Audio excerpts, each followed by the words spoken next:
ये निरहुआ अपने इस रोल के लिए मशहूर रहे, रिक्शे वाले के लिए। आजमगढ़ में 2022 में हुआ था उपचुनाव, दिनेश लाल निरहुआ जीते यहां सर, 3,12,000 वोट मिला था। उनके सामने धर्मेंद्र यादव इस बार भी लड़ रहे हैं, पिछली बार भी लड़े, धर्मेंद्र हार गए उपचुनाव। 3 लाख वोट मिला था धर्मेंद्र को। यह सीट इससे पहले सपा की सीट रही है। 2024 में दिनेश लाल निरहुआ बनाम धर्मेंद्र यादव की लड़ाई हो रही है। आइए अब आपको सुनवाता हूं, सुनिए निरहुआ क्या कह रहे हैं और धर्मेंद्र यादव क्या कह रहे हैं। आजमगढ़ की जनता ने देखा है कि हम लोग 19 में हारे थे तो भी आजमगढ़ रह के काम कर रहे थे, हम लोग 22 में जीते तो भी आजमगढ़ रह के काम किए। बस यही गारंटी है कि जीतने के बाद भी हम आजमगढ़ रहते हैं, हारने के बाद भी आजमगढ़ रहते हैं। ये जनता को पता है और जनता जानती है कि जब मोदी जी की सरकार बन रही है तो सरकार के साथ ही आजमगढ़ जाएगा। जो आदमी यहाँ आजमगढ़ आता ही नहीं है, आजमगढ़ को देखता ही नहीं है, तो आजमगढ़ उसको कैसे अपनाएगी। तो आवास भी ले लिया आजमगढ़, वो आवास खाली रहेगा, उसमें ताला बंद रहेगा, जैसे उनके कार्यालय में ताला बंद रहता है।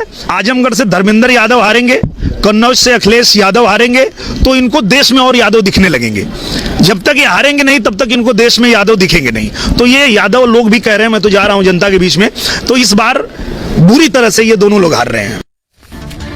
आइए खबरों में आगे बढ़ते हैं। अब आपको दिलचस्प खबर दिखाने जा रहा हूं कि एग्जाम जाए, क्वेश्चन पेपर देखकर सवालों के जवाब ना आए, तो एक छात्र ने देखिए क्या किया, जय श्री राम लिख दिया उसने, 56% नंबर मिले। तस्वीर आपको दिखाऊंगा, बच्चे एग्जाम देने गए थे और एग्जाम के दौरान क्या हुआ, अगली तस्वीर दिखाइए जरा।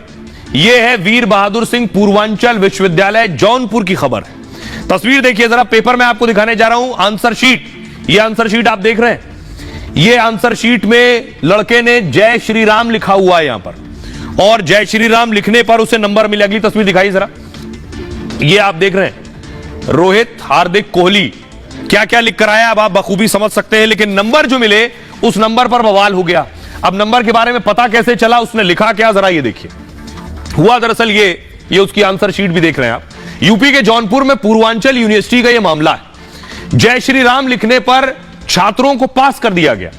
प्रश्नों के उत्तर में राम नाम लिखने पर 56% अंक मिले, 56%।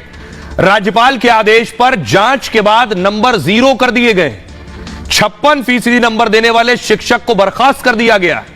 परीक्षा में फर्जीवाड़े का मामला फार्मेसी विभाग का है। 2021-22 के सत्र के सेमेस्टर परीक्षा में 20 छात्र फेल हो गए। फेल छात्रों ने बैक एग्जाम दिया तो सिर्फ एक छात्र पास हुआ, बचे 19। फेल 19 छात्रों की यूनिवर्सिटी ने स्पेशल बैक परीक्षा करवाई कि भाई कैसे भी पास हो जाएंगे।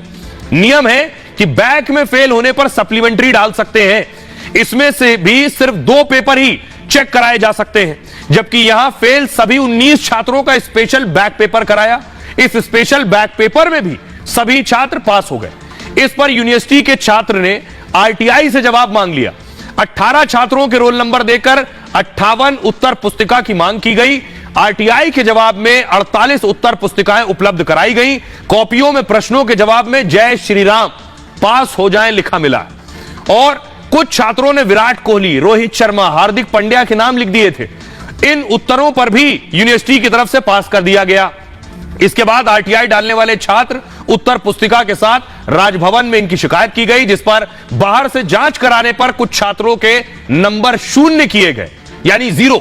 फर्जीवाड़ा करने वाले शिक्षकों पर राज्यपाल ने कार्रवाई के आदेश दे दिए गए हैं। इस आदेश के बाद यूनिवर्सिटी ने दोषी शिक्षक को बर्खास्त कर दिया है।